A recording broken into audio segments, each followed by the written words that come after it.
Hello students, let's see this question. So the question is, hydrogen peroxide has a linear structure, pyramidal structure, closed book type structure, half book open type structure. Okay, so actually in hydrogen peroxide, the key concept of this is we have to know about the actual H2O2. Okay, and in H2O2 oxygen present in peroxide form. Okay, oxygen आपका किस form में present होता है? Peroxide form में. That means कि इसकी जो oxidation state है वो कितनी होती है? -1. Okay, oxidation number of oxygen in H2O2 is -1. Okay, that means it forms single bond with hydrogen. Okay, यहाँ पर ये डबल बॉन्ड नहीं बनाता.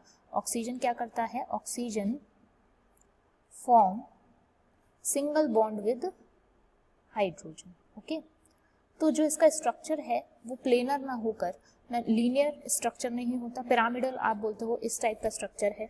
ठीक है, तो लीनियर के केस में ये होता है. तो क्योंकि यहाँ पर ऑक्सीजन जो है वो पेरोक्साइड फॉर्म में मिल रहा होता है, इसलिए जो इसका स्ट्रक्चर होता है वो इस टाइप का होता है कुछ, जहाँ पर आपको एंगल्स वगैरह थोड़े से ध्यान रखने हैं. सॉरी,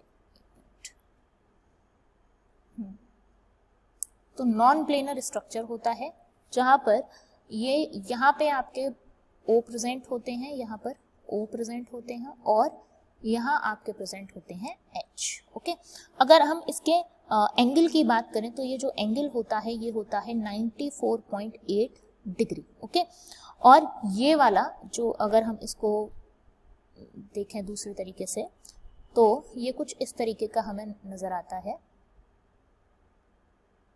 इस तरीके का. बुक के फॉर्म में आप कह सकते हैं, क्लोज बुक के फॉर्म में ये हमें कुछ नजर आता है. राइट, तो कुछ इस तरीके का हमें ये स्ट्रक्चर दिखता है. ओके, तो ये वाला जो एंगल होता है ये एंगल आपका होता है 111.5 डिग्री का. ओके, और यहाँ पर ये जो बॉन्ड लेंथ होती है ये है आपकी 147.5 पिकोमीटर O के बीच की, और हाइड्रोजन और ऑक्सीजन के बीच की बॉन्ड लेंथ होती है 95.0 पिकोमीटर. आ रहे हैं ये जो स्ट्रक्चर है इसका वो कैसा है? स्ट्रक्चर पहली बात तो नॉन प्लेनर है, क्योंकि आप एंगल से पता कर सकते हैं. तो स्ट्रक्चर इसका कैसा है? नॉन प्लेनर है.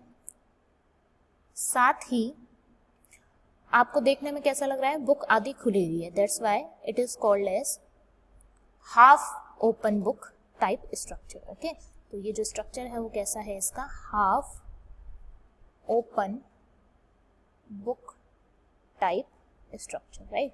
So the most appropriate answer of this question is option number 4. I hope you understand this question. All the best.